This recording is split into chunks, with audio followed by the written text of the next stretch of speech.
Hey guys, Tim and Dave here with the single malt review, back with another tasting flight, and this time it's back to the US of A. Oh yeah. It's time for some bourbon. Today we're going away from the bourbon heartland of Kentucky and off to Illinois. Ooh, heresy. Non-Kentucky bourbon.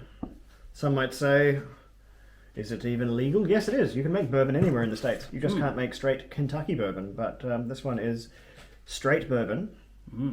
And we're going to get straight into it. Got our wee sample here. Yes. Lovely deep colour, considering it's a F.E.W bourbon, or very the small F.E.W if you treat it as an acronym.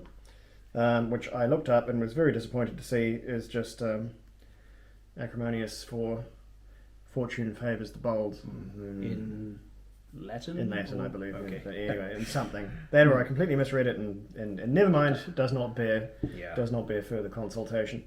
But what it is a bourbon constructed in Chicago, Illinois, which is a fair way from where bourbon is typically produced, but nothing stopping them. And it's pretty well regarded. F.E.W has been on a bit of a tear in the awards circuit for really the last 10 years.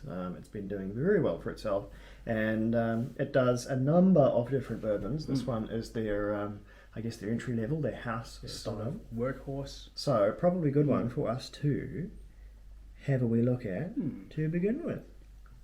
Certainly looks like bourbon. Yeah. Bottled at 46.5% ABV, so not right up there on high proof bourbons, but certainly a respectable and very approachable percentage. Which, hey, if you've watched my This Ain't Jim Beam video, you could do worse. So Yeah. I'll take 46 point whatever percent any day, based on a lot of what we get. It does down look here. good too. That is a really rich, dark, almost brown hue. I Yes, like indeed. it. And as with so many of these Ooh, excellent tasting drinks by notes. Jerome tasting sets, we have tasting notes. Which can So be on the nose, have proven to be a bit of a minefield, but we'll take them to task. On the nose, what has it got? What's it saying? I'll we vet have them. cloves, vanilla and caramel, forming a rich and spicy aroma. Okay. Yeah, a little bit of cloves. Yep, there's the caramel and vanilla. This is very oak dominated. This is very, very wood dominated. Clove It's oil quite a coming through. dry nose.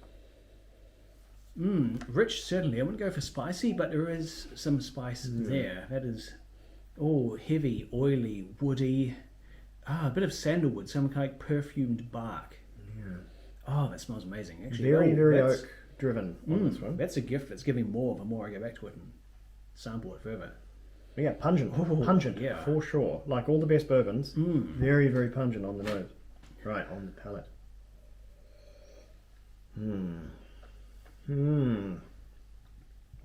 Oh, yes. Yes, indeed. Oh, that's warm and spicy. That has got a real kick.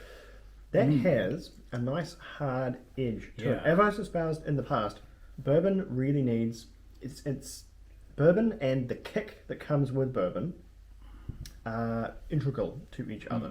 Bourbon needs to have... And this is why underproof bourbons that are bottled with too much water, not enough whiskey, are always such a sad thing to encounter, because that their strength is taken away. That force behind bourbon is so integral, I think, to its character, that it really, really needs it to come over. And this one has a good it force is of character. Pleasant catch, real bit of a burn on the throat, and a good spicy hit of cinnamon, clove, and ginger. Yeah. A bit of black pepper too. There's one more thing on the very end, and I think it's actually... It's sort of somewhere between ginger and cola. Maybe coming a bit round on cola for me. Yeah. In addition to it, there's also a good caramel hit as well, some nice rich sweetness. The tasting notes that came with it describe the flavour as sweet with notes of toffee and caramel, with a spicy notes of cardamom and cloves. Cardamom's a good, interesting one. Cardamom, maybe a little, yeah. I still think there's cola I in mentioned here it on somewhere, Piggy but Hits. Yeah, never cola mind. nut is a good pick. Never mind. All right. And a finish, which is long and lingering with warmer spice notes tingling until the very end. Well, true that. And Sure, okay. there's a good, a nice lingering sweetness too. Some butter biscuit and a little bit of spice. Yeah. To compare this to other bourbons, this is, I think, less sweet than your typical Kentucky examples, especially the closer you get to sort of Woodford being the sweet of sweet bourbons. This one is a bit more hard-edged. It's a bit more, this flavour comes off at more of a 90-degree angle than a lot of those smoother, richer ones from down south. This one is getting a little more on the medicinal side of things and the way the spices come across. I think in terms of caramel, as much as the tasting notes may double down on the caramel, I don't think there's quite as much caramel, and there's certainly not a lot of maple syrup, which is conspicuously absent. Maple syrup is such a core component of at least Kentucky bourbons, and it really doesn't come through hugely here. It's a cleaner, more fluid taste. That really sticky, slow palate of maple syrup is not there, and I don't mind that at all. I don't think like it's that oily heft and the heat and the slight kick it's got, even at this fairly restrained 46.5%, instead of the sweeter, more syrupy notes. I do like a sweet spirit. I've said it before, but this one works without the sweetness you find in some bourbons.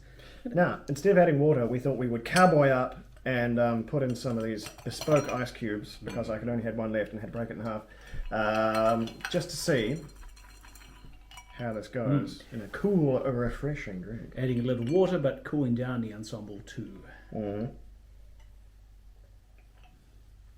that's rather decadent. Oh, dang, that's gone very smooth and quaffable. That would be a good way of drinking this probably pretty expensive craft bourbon way too fast. Yeah. So economically, I can't recommend this. However, nor can I say this is not a delicious way of enjoying it. Tastes wonderful. The coolness has sort of erased a lot of the harshness and heat. And to me, the harshness and heat were a big part of this whiskey's appeal. So it's taking that away, which means you could all too easily drink too much of this too quickly, which would be a bad time. Yeah.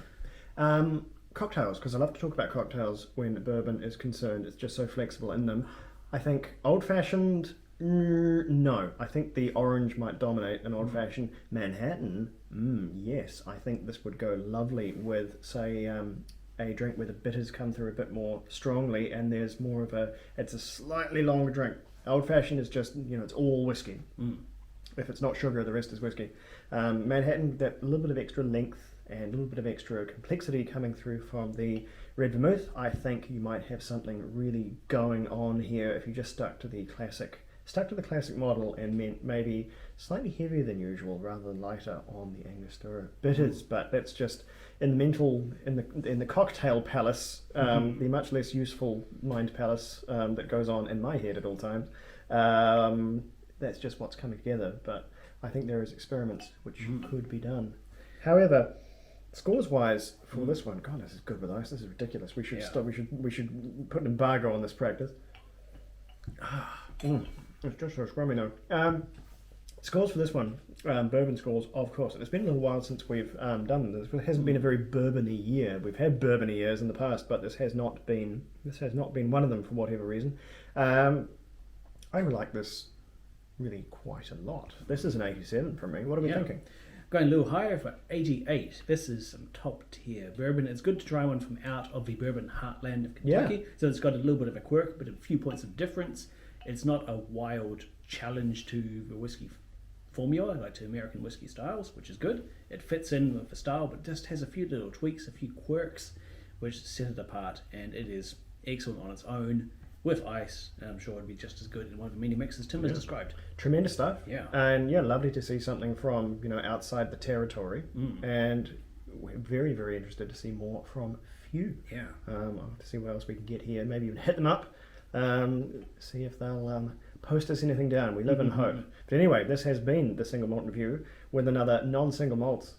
And you can't stop us. So there you go. There you go. That's the truth. Slanger, we'll be right back.